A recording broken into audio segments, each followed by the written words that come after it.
ఒక చిన్న పట్టణం చివర్లో ఒక పాత బంగ్లా ఉంది. ఆ బంగ్లా యజమానులు ఎన్నో ఏళ్ల క్రితమే అక్కడి నుంచి వెళ్లిపోయారు. ఎందుకంటే రాత్రివేళ ఆ ఇంట్లో లైట్లు వెలిగినట్టు, వింత కేకలు వినిపించినట్టు ఉంటుందని ప్రజలు చెబుతారు. ఆ ఇల్లు దగ్గరికి కూడా ఎవరూ వెళ్లడానికి భయపడేవారు. ఒకరోజు పట్టణానికి కొత్తగా వచ్చిన ఇద్దరు విద్యార్థులు, రామ్, వినయ్, ఆ ఇంటి గురించి విన్న వెంటనే ఆసక్తి కలిగింది. రామ్ అన్నాడు, మనకి భయమేనంటే ఏం చదువు? వెళ్దాం, ఆ ఇంట్లో నిజంగా ఏముందో చూద్దాం. వినయ్ మొదట భయపడ్డాడు. కాని రాత్రి 11 గంటలకు ఇద్దరూ టార్చ్ లైట్ పట్టుకుని ఆ ఇంటి గేటు దగ్గరికి వెళ్లారు. గేటు తాకగానే అది చిర్రుమని తెరుచుకుంది. లోపలికి అడుగుపెట్టగానే చల్లటి గాలి ఒక్కసారిగా వీచింది. అందులో గోడలపై పాత బొమ్మలు, విరిగిపోయిన అద్దాలు కనిపించాయి. ఆ బంగ్లా మధ్యలో పెద్ద హాలులో ఒక జూలా కదులుతోంది. కాని అక్కడ ఎవరూ లేరు. ఇద్దరూ భయపడుతూ దగ్గరికి వెళ్లారు. ఒక్కసారిగా ఆ జూలా మీద ఒక తెల్లని చీర వేసుకున్న ఆడ రూపం కూర్చుంది. ఆమె తల వంచి నెమ్మదిగా పాట పాడుతోంది. కాని ఆ పాట వినిపించే కొద్దీ గుండెల్లో భయం పుట్టించేలా ఉంది. రామ్ గట్టిగా అన్నాడు, ఎవరు మీరు? ఆ రూపం ఒక్కసారిగా తల పైకి లేపింది. ముఖమే లేదు. ఆ రూపం ముఖం లేకుండా రామ్, వినయ్ల ముందే నిలబడి ఉంది. ఇద్దరి గుండెలు బలంగా కొట్టుకుంటున్నాయి. వినయ్ కదలలేక, రామ్, ఇది నిజమా కలలా అని నెమ్మదిగా అన్నాడు. అప్పుడే ఆ రూపం ఒక్కసారిగా భయంకరమైన కేక వేసింది. గది మొత్తం గాజు ముక్కల శబ్దం వినిపించింది. గోడల మీదున్న అద్దాలు పగిలిపోయి చిన్న చిన్న ముక్కలుగా నేలమీద పడ్డాయి. ఆ కేక తర్వాత ఆ రూపం నెమ్మదిగా జూలా నుంచి లేచి నేలమీద తేలిపోతూ ముందుకు వచ్చింది. రామ్ వెంటనే జేబులోని అగ్గిపెట్టె తీసి దీపం వెలిగించాడు. ఆ కాంతి ఆ రూపం మీద పడగానే కాసేపు వెనక్కి తగ్గింది. కాని ఆ రూపం చప్పుడు చేస్తూ అన్నది, ఈ ఇల్లు నా రక్తంతో కట్టబడింది. నా శాపం తీరే వరకు ఎవరూ ఇక్కడ బతకలేరు. ఇద్దరూ ఒక్కసారిగా షాక్ అయ్యారు. రామ్ ధైర్యం చేసి అడిగాడు, నీ శాపం ఏమిటి? నీతో ఏం జరిగిందో చెప్పు. అప్పుడు ఆ రూపం నెమ్మదిగా తన చేతిని పైకెత్తి గోడ వైపు చూపించింది. ఆ గోడపై రక్తంతో రాసినట్టుగా ఒక పేరు కనిపించింది, సరోజిని. ఆ వెంటనే ఆ రూపం కళ్లల్లో నుంచి మంటలు పొంగాయి. గది మొత్తం అగ్నిజ్వాలలు చుట్టేసినట్లుగా మారింది. రామ్, వినయ్ ప్రాణం తెగించి తలుపు వైపు పరుగెత్తారు. కాని తలుపు లోపల నుంచి తాళం వేసినట్టుగా మూసుకుపోయింది. రామ్, వినయ్ తలుపు కొడుతూ బయటపడాలని ప్రయత్నిస్తున్నారు. కాని తలుపు కదల్లేదు. గది అంతా నల్లటి పొగ నిండిపోతూ ఉంది. ఆ పొగ మధ్యలో సరోజిని రూపం స్పష్టంగా కనబడింది. ఆమె కళ్లలో ఇంకా ఎర్రటి మంటలు వెలుగుతున్నాయి. ఆమె నెమ్మదిగా చెప్పింది, నేను ఈ ఇంటి యజమాని కూతురిని. నన్ను నా ప్రాణ స్నేహితుడి ముందు మోసం చేసి హత్య చేశారు. నా రక్తం కారిన ఈ నేలపై ఎవరూ సుఖంగా ఉండలేరు. వినయ్ గట్టిగా అడిగాడు, అయితే నీకు న్యాయం ఎవరు చేశారు? ఎందుకు ఇంకా ఈ లోకంలో తిరుగుతున్నావు? ఆమె ఆగి వణికే స్వరంలో అంది, నన్ను చంపినవారు నా దగ్గర బంధువులే.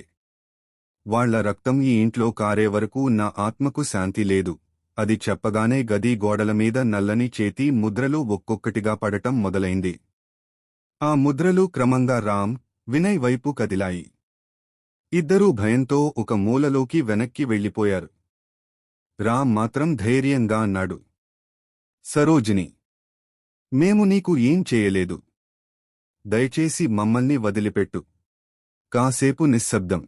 తర్వాత సరోజిని రూపం నెమ్మదిగా కరిగిపోతూ ఆమె స్వరం మాత్రమే వినిపించింది, మీరు నా శాపం నుంచి తప్పించుకోవాలంటే ఈ ఇంట్లో దాగి ఉన్న నా అసలు రక్తపు ముద్రను కనుక్కోండి.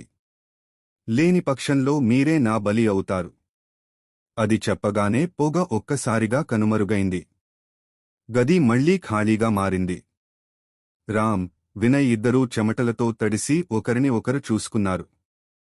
వారు నిశ్చయించుకున్నారు, ఏం అయినా సరే ఆ రక్తపు ముద్ర వెతకాలి. లేకపోతే మన ప్రాణాలు పోతాయి. రామ్, వినయ్ గుండెల్లో భయమున్నా బయటపడే మార్గం లేదు. సరోజిని చెప్పిన రక్తపు ముద్ర కోసం ఆ పాత బంగ్లా లోపల వెతకడం మొదలుపెట్టారు. మొదటవారు మేడమీది గదికి వెళ్లారు. అక్కడ ఎక్కడ చూసినా పాడిపోయిన పుస్తకాలు, పగిలిన ఫోటోలు ఉన్నాయి. ఓ మూలలో పాత డైరీ దొరికింది. ఆ డైరీలో రాసి ఉంది, ఈ ఇంట్లో నన్ను బంధించారు. నా కేకలు ఎవరూ వినలేదు. నన్ను మోసం చేసిన వాళ్లలో ఒకరిని మాత్రం శపించి రక్తం తాగించాను. మిగతావారంతా ఇంకా బతికే ఉన్నారు. ఈ మాటలు చదవగానే వినయ్ చేతులు వణికాయి. రామ్ అన్నాడు, అంటే ఈ బంగ్లాలో ఎక్కడో సరోజిని రక్తపు ముద్ర దాగి ఉంటుంది. దాన్ని కనుక్కోకపోతే మన ప్రాణాలే బలి అవుతాయి. అప్పుడే మేడలోని ఒక మూల గోడ ఒకసారి బలంగా కదిలింది. గోడలోంచి నల్లటి రక్తం చుక్కలుగా జారుతూ వచ్చింది. వినయ్ కేక వేశాడు, రామ్, ఇదే కావచ్చు. వాళ్లు దగ్గరగా వెళ్లగానే ఆ గోడలో ఒక చిన్న రంధ్రం ఉంది. లోపల చూసి వారు షాక్ అయ్యారు.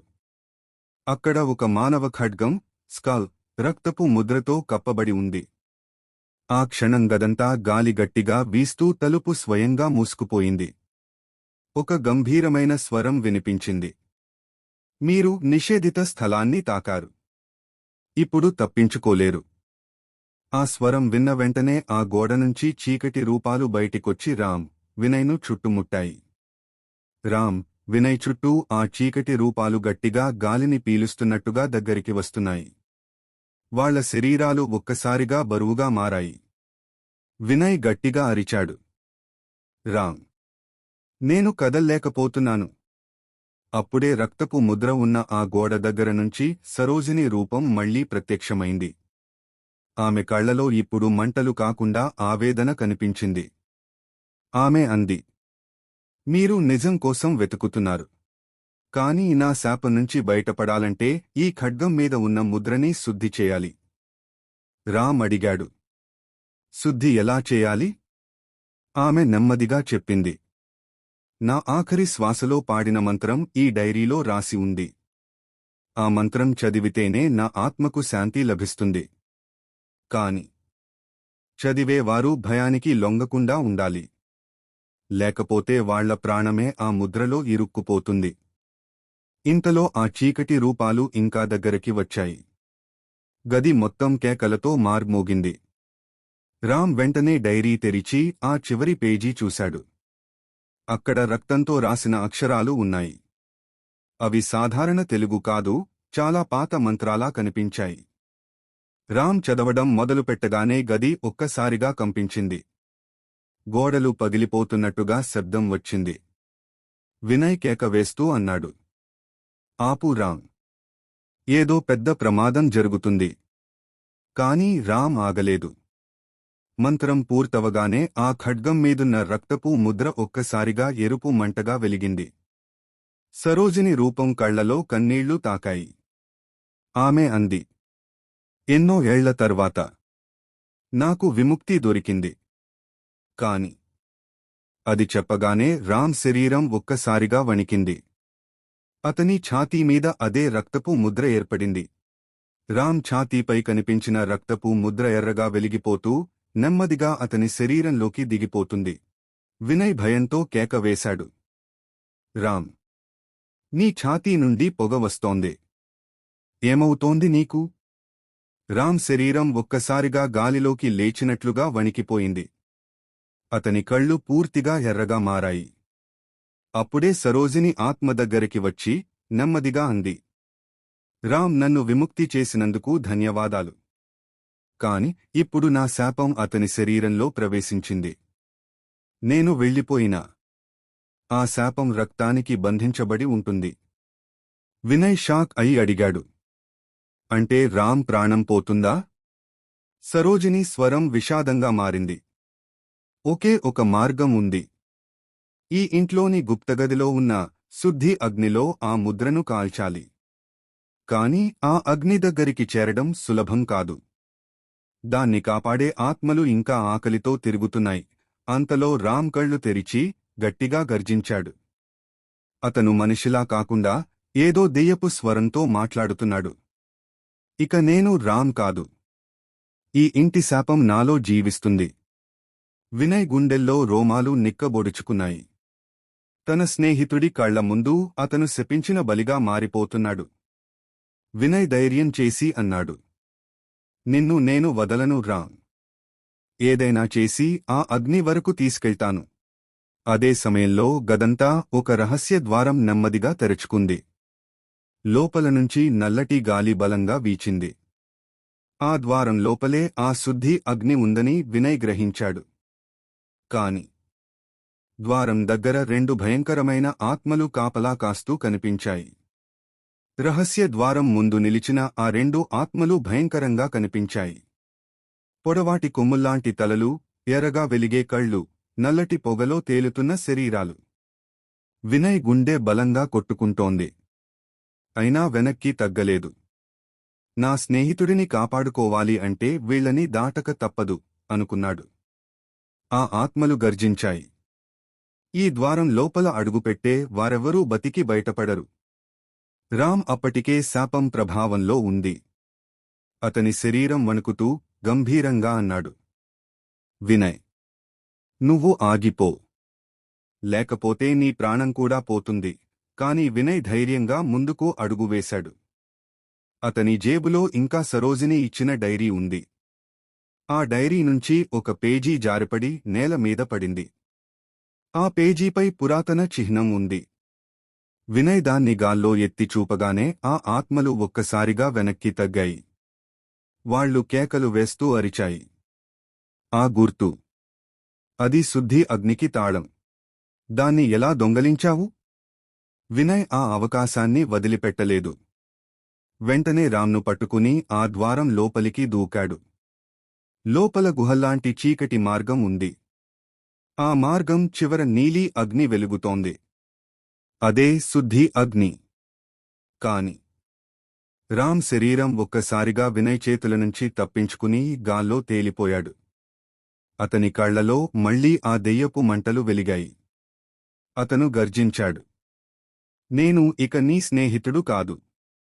ఈ శాపం నన్ను సంపూర్ణంగా స్వాధీనం చేసుకుంది. రామ్ నేరుగా వినయ్పై దూకబోతున్న క్షణంలో శుద్ధి అగ్ని ఒక్కసారిగా మరింత ఎత్తుకు ఎగసింది. శుద్ధి అగ్ని ఎగసి ఎత్తుగా దహనమవుతుండగా రామ్ దెయ్యపు స్వరంలో గర్జిస్తూ వినయ్ మీదకు దూకాడు. వినయ్ గట్టిగా కేక వేశాడు, రామ్, నువ్వు నా స్నేహితుడు. నీలోని శాపం బలంగా ఉన్నా నేను నిన్ను వదిలిపెట్టను. అతను వెంటనే డైరీలోని పురాతన చిహ్నం మళ్లీ ఎత్తి చూపాడు. ఆ క్షణంలో శుద్ధి అగ్ని మరింత ప్రకాశించింది. రామ్ శరీరం ఒక్కసారిగా వెనక్కి లాగబడింది. అతని ఛాతీపై ఉన్న రక్తపు ముద్ర మళ్లీ ఎర్రగా వెలిగింది. ఆ సమయంలో సరోజిని స్వరం వినిపించింది, వినయ్, నీ ధైర్యమే అతన్ని కాపాడగలదు. కానీ జాగ్రత్త. శుద్ధి అగ్ని అతని శరీరాన్ని కూడా కాల్చేస్తుంది. మంత్రం పూర్తిగా చదివితేనే శాపం నశిస్తుంది. వినయ్ కన్నీళ్లు పెట్టుకున్నాడు. రామ్ ప్రాణం పోయినా నేనేం చేయను. ఏదైనా చేసి అతన్ని బతికిస్తా అని నిర్ణయించుకున్నాడు. అతను రామ్ను గట్టిగా పట్టుకుని శుద్ధి అగ్ని ముందు నిలబెట్టాడు. రామ్ శరీరం వణికింది. అతని కళ్లలో రాక్షసపు మంటలు మెరవడం మొదలయ్యాయి. వినయ్ డైరీ చివరి పేజీ తెరిచి మంత్రం చదవడం మొదలుపెట్టాడు. అక్షరాలన్నీ రక్తంలా ఎర్రగా వెలిగిపోతూ గాల్లో తేలాయి. మంత్రం చివరి పదం పలికిన వెంటనే రామ్ ఛాతీపై ఉన్న ముద్ర ఒక్కసారిగా కరిగి బయటకు వచ్చింది. ఆ ముద్రను శుద్ధి అగ్ని తాకగానే భయంకరమైన కేక గుహంతా మార్మోగించింది. ఆ కేకతో పాటు చుట్టూ ఉన్న చీకటి రూపాలు అన్నీ బూడిదే కరిగిపోయాయి. రామ్ నేలపై బలంగా పడిపోయాడు. కాని అతను ఇంకా కదలడం లేదు. వినయ్ గుండె ఆగిపోయినట్టు అనిపించింది. రామ్, లేచిరా. నువ్వు గెలిచావ్ అని వణుకుతూ కేక వేశాడు. కాసేపటి తర్వాత రామ్ నెమ్మదిగా కళ్ళు తెరిచాడు. అతని కళ్లలో ఇక ఎరుపు లేదు, మామూలు మానవుడి చూపే ఉంది. రామ్ కళ్ళు తెరిచాడు. అతను బలహీనంగా వినయ్ చేతిని పట్టుకుని అన్నాడు. వినయ్, నువ్వు నన్ను కాపాడా. కాని ఇంకా ఏదో తప్పు జరుగుతోందని అనిపిస్తోంది. వినయ్ ఆశ్చర్యంగా అడిగాడు. ఏమిటి? శుద్ధి అగ్ని శాపాన్ని తగలబెట్టింది కదా? అప్పుడే గుహలోని గోడలు ఒక్కసారిగా కంపించాయి. రక్తపు ముద్ర పూర్తిగా కరిగిపోలేదని తెలిసింది. అదే ముద్రగుహ నేలలో కొత్త ఆకారంగా మెరుస్తోంది. సరోజిని స్వరం మళ్లీ వినిపించింది. నేను విముక్తి పొందాను.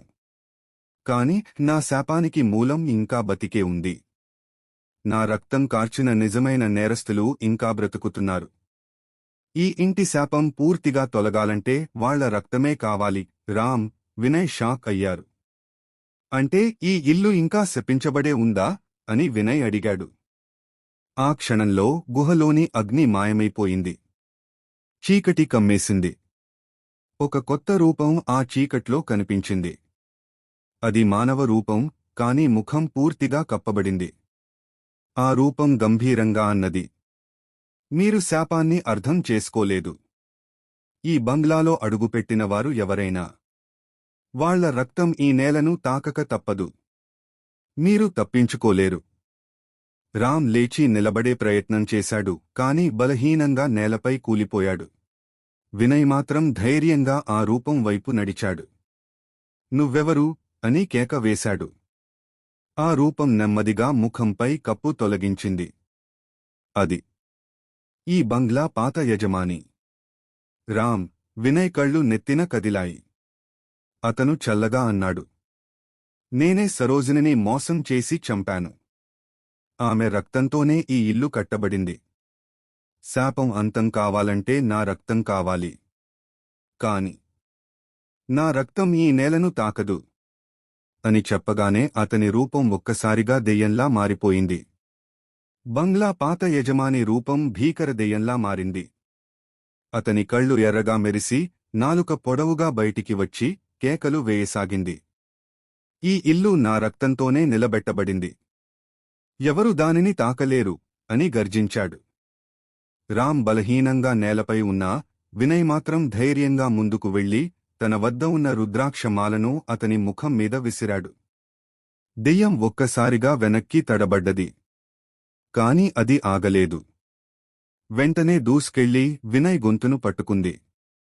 వినయ్ ఊపిరి ఆడక తల్లడిల్లుతున్నాడు. రామ్ ఆ క్షణంలో సరోజిని స్వరం మళ్లీ విన్నాడు. రామ్, నా ఆత్మలో మిగిలిన శక్తిని నీకు ఇస్తాను. కాని నువ్వే ఈ శాపాన్ని ముగించాలి. అతని రక్తం నేలను తాకేలా చేయాలి. అలా అన్న వెంటనే రామ్ శరీరంలో ఓ దివ్య శక్తి ప్రవహించింది. అతని కళ్ళు కాంతివంతంగా మెరుస్తున్నాయి. అతను లేచి గుహలో ఉన్న ఒక పగిలిన కత్తిని పట్టుకున్నాడు. వినయ్ గొంతు నొక్కుతున్న దెయ్యం వైపు పరుగెత్తి, ఇది సరోజినికి న్యాయం చేసే క్షణం అని గట్టిగా అరిచి ఆ కత్తిని యజమాని దెయ్యం గుండెల్లో పొడిచాడు. అది గర్జిస్తూ వెనక్కి జారిపోయింది. రక్తం చిందింది. ఆ రక్తపు చుక్కలు నేలను తాకగానే గుహ మొత్తం కంపించింది. గోడలపై ఉన్న రక్తపు ముద్రలు ఒక్కొక్కటిగా మాయమయ్యాయి. వెలుగులు విరజిమ్మాయి. సరోజిని రూపం మళ్లీ కనిపించి రామ్, వినయ్ వైపు చూసి కన్నీళ్లు పెట్టుకుంది. మీరు నా శాపాన్ని ముగించారు. నా ఆత్మ ఇప్పుడు విముక్తి పొందుతుంది అని చెప్పగానే ఆమె స్వరం క్రమంగా మాయమై గుహలో నిశ్శబ్దం నెలకొంది. రామ్, వినయ్ ఇద్దరూ ఒకరినొకరు చూసుకుని ఊపిరి పీల్చుకున్నారు. శాపం ముగిసింది. ఈ కథ ఇంతటితో ముగుస్తుంది. ఈ వీడియో మీకు నచ్చినట్లయితే మన ఛానల్ను సబ్స్క్రైబ్ చేయండి.